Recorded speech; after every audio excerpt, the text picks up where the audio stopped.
안녕하십니까. 우유한 목사입니다. 오늘 예배 오신 여러분들 정말 환영합니다. 잘 오셨습니다. 오늘 말씀을 통해서 우리가 최고의 기쁨을 소유하는 그 비결을 배우고자 합니다. 오늘 말씀의 요절은 요한복음 3장 29절입니다. 신부를 취하는 자는 신랑이나 서서 신랑의 음성을 듣는 친구가 크게 기뻐하나니 나는 이러한 기쁨이 충만하였노라. 어떤 현자가 있었다고 합니다. 근데 어떤 현자가 길을 나가다 보니까 보석이 길에 있는 거예요. 그래서 그거를 가지면 평생 밥 걱정 안 하고 살겠다고 해서 집안에 갖다 놓았습니다. 근데 어느 날 또 거지가 한 명이 찾아왔어요. 정성껏 현자는 거지를 위해서 밥을 이렇게 대접을 했습니다. 거지가 휘휘 둘러보니까 밥 먹고 거기에 보석이 있는 거예요. 현자에게 이 보석 줄 수 있습니까? 그럼 나 거지 생활 하지 않고 평생 살 수 있을 것 같습니다. 현자는 기쁨으로 선뜻 그 보석을 내어줬어요. 그 보석을 받고 거지는 갔습니다. 그런데 그 이튿날 거지가 다시 왔어요. 그 보석을 가지고 주면서. 내가 보석이 없을 때는 편하게 잠을 잤는데 이 보석 갖다 놓으니까 불안해서 잠이 안 옵니다. 그래서 보석을 가져왔다고 했습니다. 그리고 아주 의미 있는 한마디 말을 했습니다. 이 보석을 기쁨으로 내줄 수 있는 그러한 그 마음을 나에게 주세요. 이렇게 얘기했습니다. 오늘 말씀 보면 제자들을 예수님에게 보내면서 되게 기쁨으로 보내요. 기쁨으로 제자들을 보낼 수 있는 그 세례 요한의 그 마음, 그런 마음을 오늘 배울 수 있습니다. 우리가 세례 요한의 이러한 기쁨을 우리도 갖고 싶죠. 어떻게 하면 세례 요한의 기쁨을 가질 수 있는가 배우고자 합니다. 29절 보겠습니다. 신부를 취하는 자는 신랑이나 서서 신랑의 음성을 듣는 친구가 크게 기뻐하나니 나는 이러한 기쁨으로 충만하노라. 신랑이 신부를 취할 때 최고 기쁘죠. 근데 거기에 이제 들러리 친구들이 오거든요.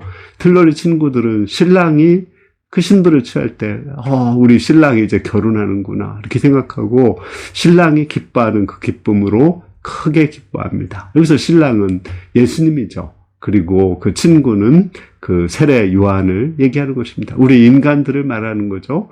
여기 보면 예수님이 중심이라는 거예요. 그 예수님이 중심이고 우리가 중심이 아니에요. 예수님이 주인공이고 우리가 주인공이 아닙니다. 이걸 우리가 알아야 돼요.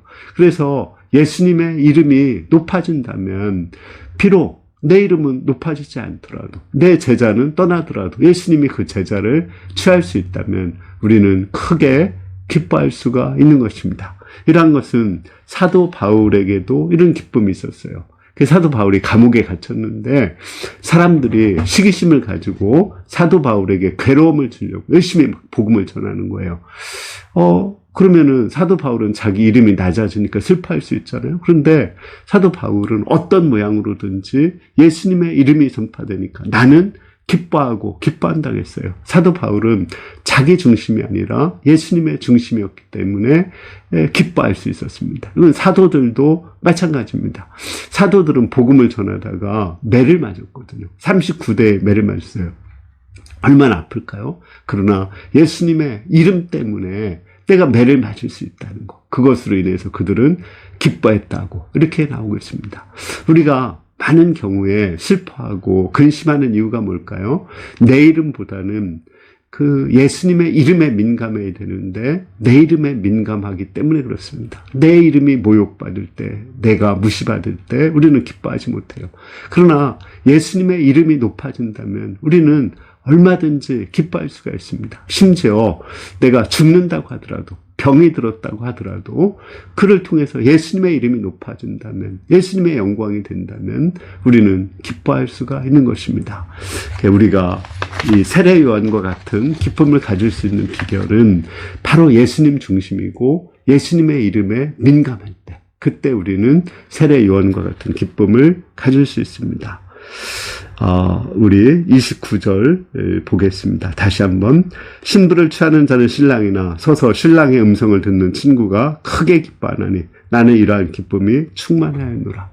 자, 여기 보면 그 신랑이 이렇게 기뻐할 때 기뻐한다고 했는데 왜 그러냐면 신랑을 사랑하기 때문에 그래요. 내가 사랑하는 사람이 잘 되면 우리 기쁘죠. 그 기쁨이 내 기쁨이에요. 내가 사랑하는 사람들을 위해서 열심히 막 기도했는데 그 기도가 응답돼요. 그러면은 우리는 기쁘죠. 또 내가 사랑하는 사람이 고통하면 우리는 함께 슬퍼하고 고통합니다. 사랑이라는 것은 상대방과 함께 기뻐하고 또 상대방과 함께 슬퍼하는 거죠. 우리 주에 이처럼 이렇게 우리가 사랑하는 사람이 많을 때, 또 기도하는 사람이 많을 때, 그분들이 잘 될 때 우리는 기뻐할 수가 있는 것입니다. 예를 들어서 우리 요한 주니어가 이렇게 시험에 계속 떨어질 때 우리 마가 목자님이 눈물로 기도하는 거 봤어요. 그러니까 요한이 합격했을 때 마가 목자뿐 아니라 또 많은 사람들이 기도해 주니까 기도했던 사람들이 다 막 기뻐했죠. 그는 현주 목자가 이렇게 오랜 그 낙방 끝에 시험에 합격했을 때도 여러 사람이 기뻐한 것과 마찬가지입니다. 또 우리 주위에 이렇게 아기를 갖지 못하는 정수아 목동이 아기를 갖고 아기를 낳았잖아요. 불임한다고 했는데 아기를 낳았을 때 우리 모두의 기쁨이 되었습니다. 또 우리 남태 형제 가정도 아기를 가졌을 때 우리 모두의 기쁨이 되었습니다. 이렇게 우리가 사랑하는 사람을 위해서 기도할 때 얼마나 기쁩니까? 또 우리가 사랑하는 그 용준이가 깨어났을 때 많은 사람들이 기뻐하고, 또 우리 한나가 이제 재발되었지만 다시 치료되고, 우리 10% 확률뿐이 안 되는 우리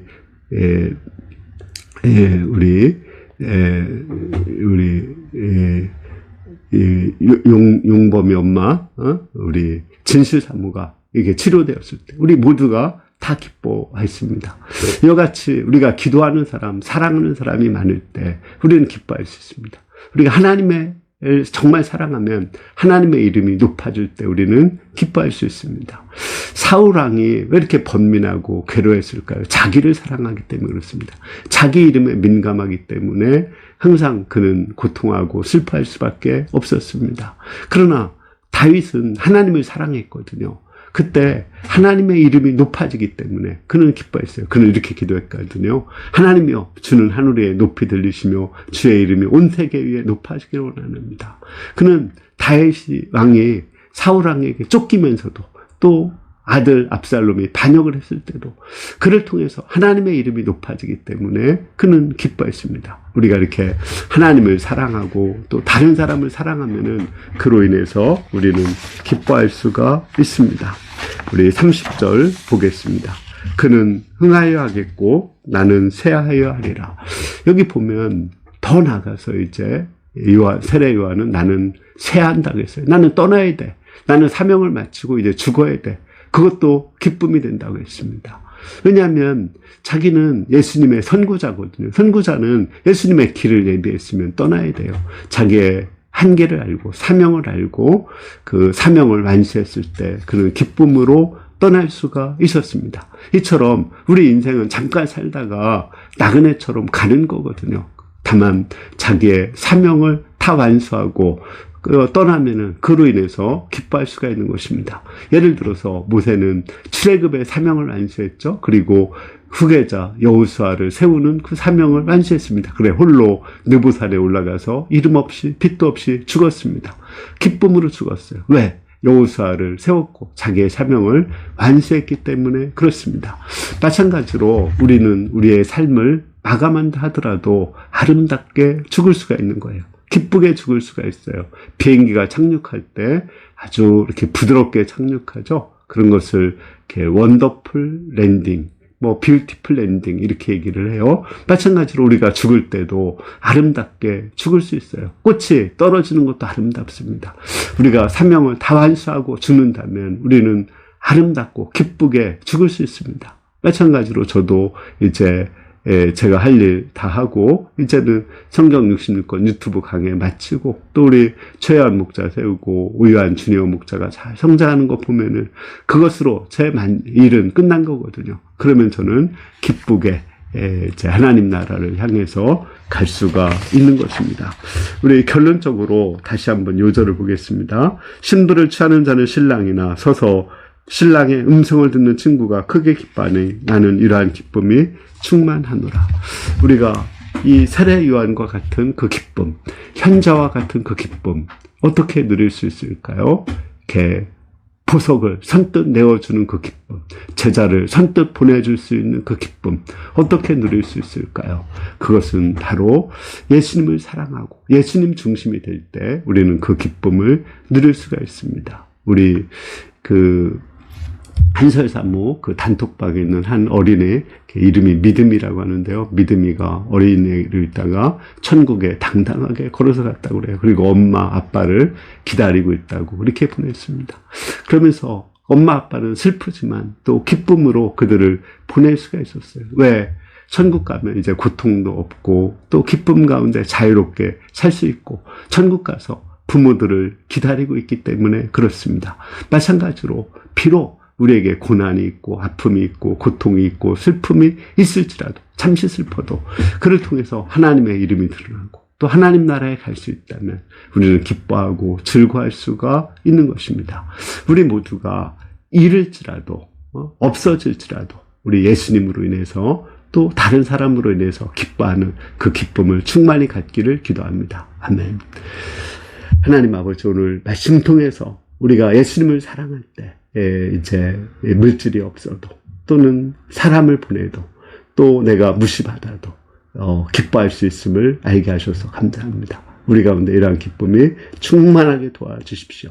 예수님의 이름으로 기도했습니다. 아멘. 예.